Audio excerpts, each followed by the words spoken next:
struktur kepribadian menurut Freud.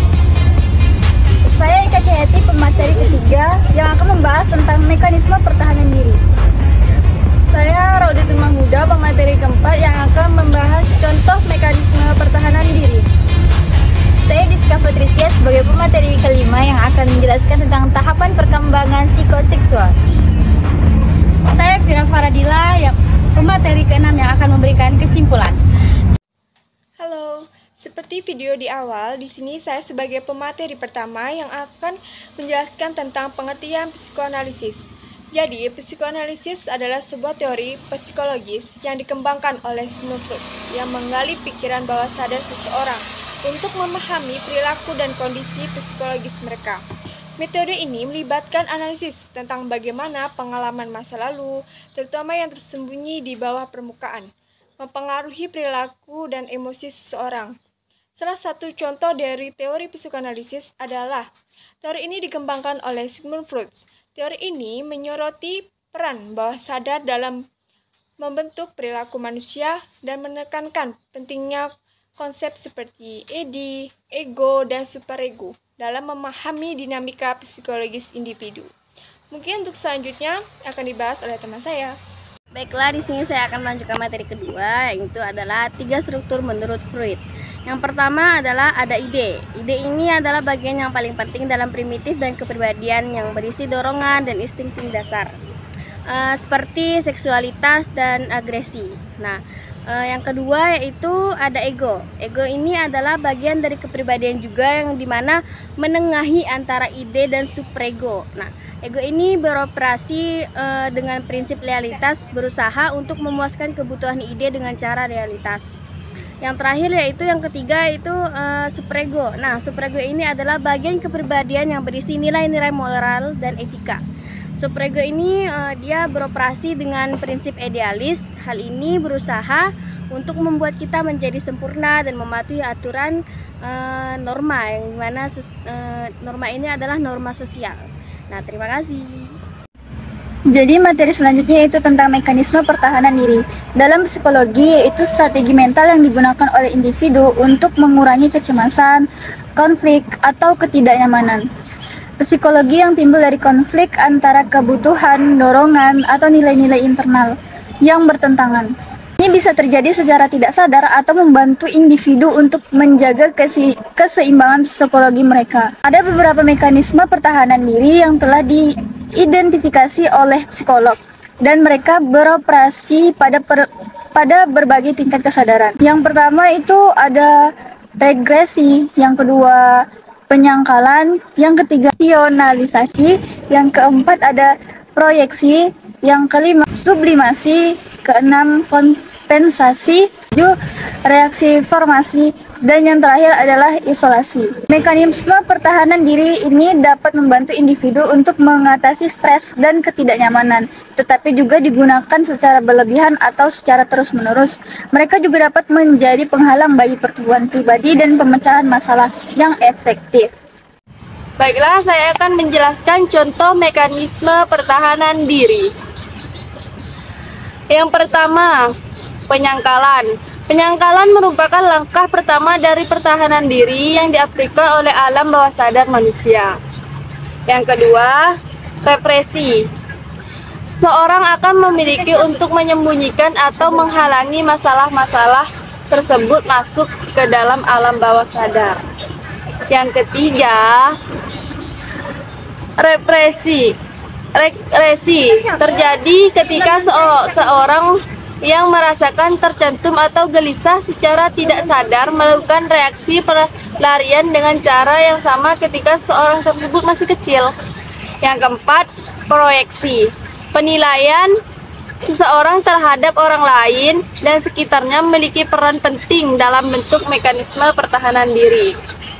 Yang kelima, rasionalisasi, yaitu di mana seseorang berusaha membenarkan kesalahan atau perasaan bersalah dirinya dengan memunculkan sebuah gagasan atau fakta yang dibuat sendiri. Yang keenam, pengalihan. Yang ketujuh, formasi reaksi. Seseorang yang melakukan tindakan perlawanan dengan apa yang ia rasakan. Yang kedelapan, sublimasi, mengenalkan perasaan atau emosinya ke kegiatan yang positif. 9. Intelektualisasi, ketika sedang menghadapi permasalahan, seseorang bisa mengabaikan semua emosi di dalam dirinya. Yang ke-10, kompartementalisasi, seseorang dapat membagi kehidupannya ke dalam sektor-sektor yang berada. Sekian. Baiklah, di sini saya akan menjelaskan tentang tahap perkembangan psikoseksual. Ada 5 tahap perkembangannya. Yang pertama, tahap oral. Tahap ini berlangsung dari lahir hingga 18 bulan. Sumber kesenangannya adalah mulut, di mana bayi menemukan kepuasan untuk menghisap dan makan. Yang kedua, yakni anal. Tahap ini berlangsung sekitar 18 bulan hingga 3 tahun. Selama tahap ini, sumber kesenangannya berada pada usus, dan anak-anak belajar mengendalikan buang air besar dan buang air kecil. Yang ketiga, tahap falis. Tahap ini berlangsung sekitar 3 bulan sampai 6 tahun. Selama tahap ini, sumber kesenangannya adalah alat kelamin, dan anak-anak mulai tertarik pada perbedaan jenis kelamin. Yang keempat, tahap laten. Tahap ini berlangsung sekitar umur 6 tahun sampai pubertas. Selama tahap ini, energi seksual bertahan, dan anak-anak fokus pada perkembangan sosial dan emosional. Dan yang terakhir yakni tahap genital, dimulai saat pubertas. Selama masa ini, sumber utama kesenangannya adalah alat kelamin, dan setiap individu mengembangkan kemampuan untuk menjalin hubungan seksual yang intim. Begitulah penjelasan dari saya yang bertemakan tahap perkembangan psikoseksual. Sekian. Baik, kesimpulan dari semua materi yang telah disampaikan oleh teman-teman saya, bahwa psikoanalisa ini merupakan salah satu teori yang telah dikembangkan oleh Sigmund Freud yang menyangkut suatu kepribadian dan perilaku seseorang. Nah, dari penjelasan ini, psikoanalisa ini bahwa merupakan teori yang mana bertujuan untuk memahami dirinya sendiri, memahami setiap emosi, memahami setiap keinginan bahkan atau kenangan yang pernah ia alami. Nah, dari sini kita ambil contoh teman-teman. Sering kita temukan anak yang mungkin lebih sering dikeras oleh orang tuanya atau lebih sering dimarah oleh orang tuanya.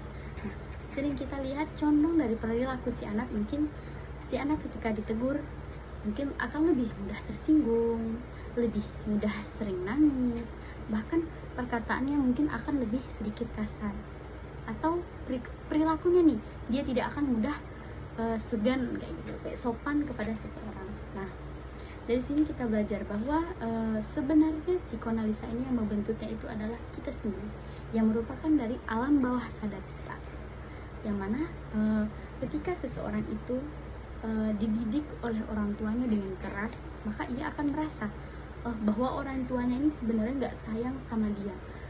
Sebenarnya hal itu mungkin ketika seseorang itu sudah keseringan atau sudah berkali-kali mengalami. Nah, yang mana psikoanalisa ini merupakan suatu terapi yang bertujuan untuk agar seseorang itu mudah memahami atau keinginan dirinya sendiri. Dari sini kita belajar bahwa psikoanalisa ini tidak bisa digunakan untuk sembarangan, karena ini juga bertujuan atau menunjukkan sesuatu itu kepada psikolog seseorang.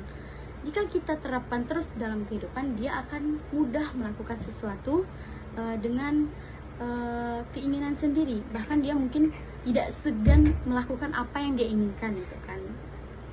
Nah, dari sini kita belajar bahwa menegur seseorang itu sebenarnya tidak perlu kekerasan, teman-teman. Terkadang ada seseorang anak yang telah ditegur dengan baik, dengan pelan, mungkin dia tidak memakai, maka orang tuanya menggunakan tata cara keras agar dia mengerti. Hal itu dibolehkan, teman-teman, asalkan tidak sering dilakukan, karena setiap seseorang itu pasti dia punya kelelahan dalam emosi dirinya sendiri. Terkadang dia juga diingin mengertikan. Orang tua juga harus sering mengerti anaknya. Mengapa? Karena jika seorang tua itu ingin dimengerti, maka dia juga harus tahu tujuan apa yang diingini anaknya gitu. Begitu teman-teman, bahwa psikoanalisa perlu diingat lagi tidak bisa digunakan untuk hanya digunakan dalam suatu hal yang wajib bahasanya. Namun psikoanalisa ini membantu seseorang untuk memahami dirinya sendiri, pikiran apa yang dia itu inginkan sendiri. Karena setiap orang itu pasti memiliki sebuah impuls atau emosi di bawah sadarnya yang mana dia menginginkannya, tetapi seseorang itu tidak memahami apa yang dia inginkan. Sekian, terima kasih. Terima kasih telah menonton video kami. Thank you for watching.